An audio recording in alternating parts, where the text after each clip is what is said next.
Mutual fund SIP आज के समय में इन्वेस्टमेंट का पसंदीदा ऑप्शन बन चुका है। एक निश्चित अमाउंट के साथ आप हर महीने इसमें तय समय पर निवेश करते हैं, लेकिन जिंदगी हमेशा एक जैसी नहीं चलती। अचानक कोई मेडिकल इमरजेंसी आ जाए, नौकरी छूट जाए या फिर बड़े खर्चे सामने आ जाए, तो सबसे पहले दिमाग में यही आता है कि एसआईपी का क्या करें। जी हाँ, ऐसे वक्त पर आपके पास दो बड़े ऑप्शन होते हैं, एसआईपी को पॉज करना या फिर पूरी तरह से इसे क्लोज करना।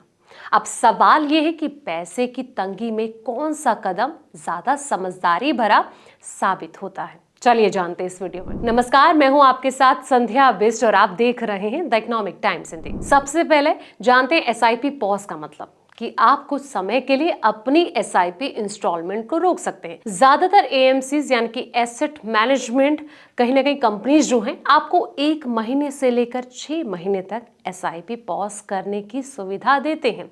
इस दौरान आपकी किस्त आपके बैंक अकाउंट से नहीं कटेगी, लेकिन निवेश बंद नहीं होगा। जैसे ही पॉज पीरियड खत्म होगा, आपकी एसआईपी फिर से शुरू हो जाएगी। अब जानते हैं इसके फायदे आपको क्या मिल सकते हैं। कैश फ्लो को मैनेज करने का समय मिल जाता है, निवेश जारी रहता है, लंबी अवधि के रिटर्न पर बहुत असर जो है नहीं पड़ता है, एसआईपी डिसिप्लिन जो है बना रहता है। ये तमाम फायदे आपको इसके मिलते हैं, लेकिन अब जानते हैं कि इसके नुकसान क्या हो सकते हैं। पॉज पीरियड में निवेश रुकने से कंपाउंडिंग का असर थोड़ा कम हो जाता है।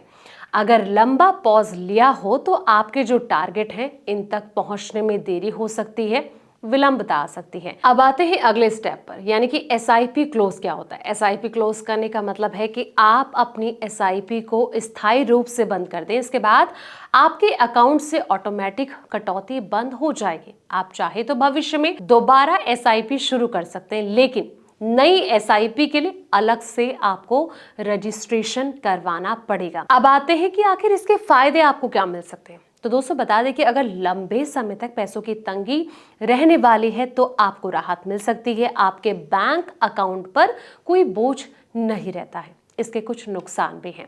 लंबी अवधि के लक्ष्य जैसे कि रिटायरमेंट, बच्चों की पढ़ाई पूरे नहीं होने पर बड़ी रुकावट आ सकती है, और कहीं ना कहीं एक जो ऑप्शन है वो है कंपाउंडिंग का पूरा फायदा आपका छिन जाता है। नई एसआईपी शुरू करने पर पहले वाले एनएवी और प्राइस का लाभ खो सकते हैं।